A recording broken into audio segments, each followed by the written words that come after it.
oxşamasına görə Kəndivan deyirlər. O zaman ki Moğol İran'a həmlə eləmişdi, bizim adamlarımız canlarının qorxusundan bunlara pənah gətiriblər.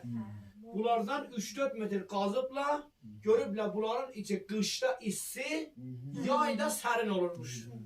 Ona görə də burada qalariyə olurlar. Bunları böyüdürlər vüsətin, burada qalırlar. Bizim burada bunların işləri ona görə qışda issidir ki, yayda sərin, kar yağış hər nə düşər bunların üstünə, bunlar puş daşdılar. Suyu cəzb edirlər özlərinə. Qış ki oldu, onun içində donurmuş bu su.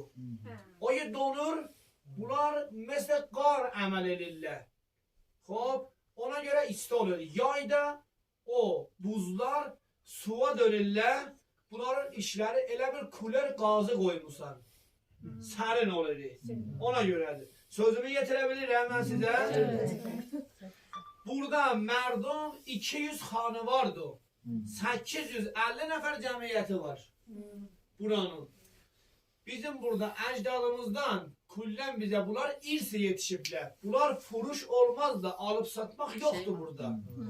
Bunlar bizə irsi yetişiblər. Bunlar neçə təbəqədir özləri də. 1, 2, 3, 4 neçə təbəqə. Hər təbəqədə bir xanı var zindəgi edir. Hər təbəqənin özünə görə malikiyyəti var, sənəti var. Hər təbəqənin özünə. Ayrı-ayrı yolları var bunların. Altdakı təbəqə, üstdəki təbəqə altdakına muzahim deyil. Yolu məhəllədəndir. Bəli.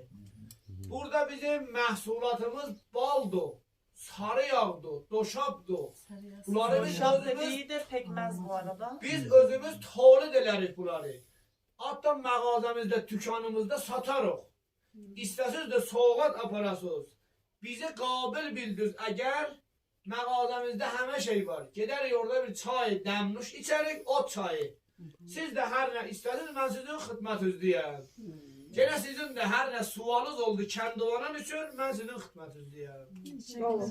Mən bir dənə balaca tarixçə cəmbəndi elədim, sizin bir itirazınız olsun. Və ilə buranın tarixçəsi böyükdür. Amma çünki çox sözləri mən eləyə bilmirəm sizə getirim. Dillərimizəcə fərq edirlər. Xob, onlar ki yetirə bilərdim, xidmətinizə ərz elədim mən. Yetirə bildim.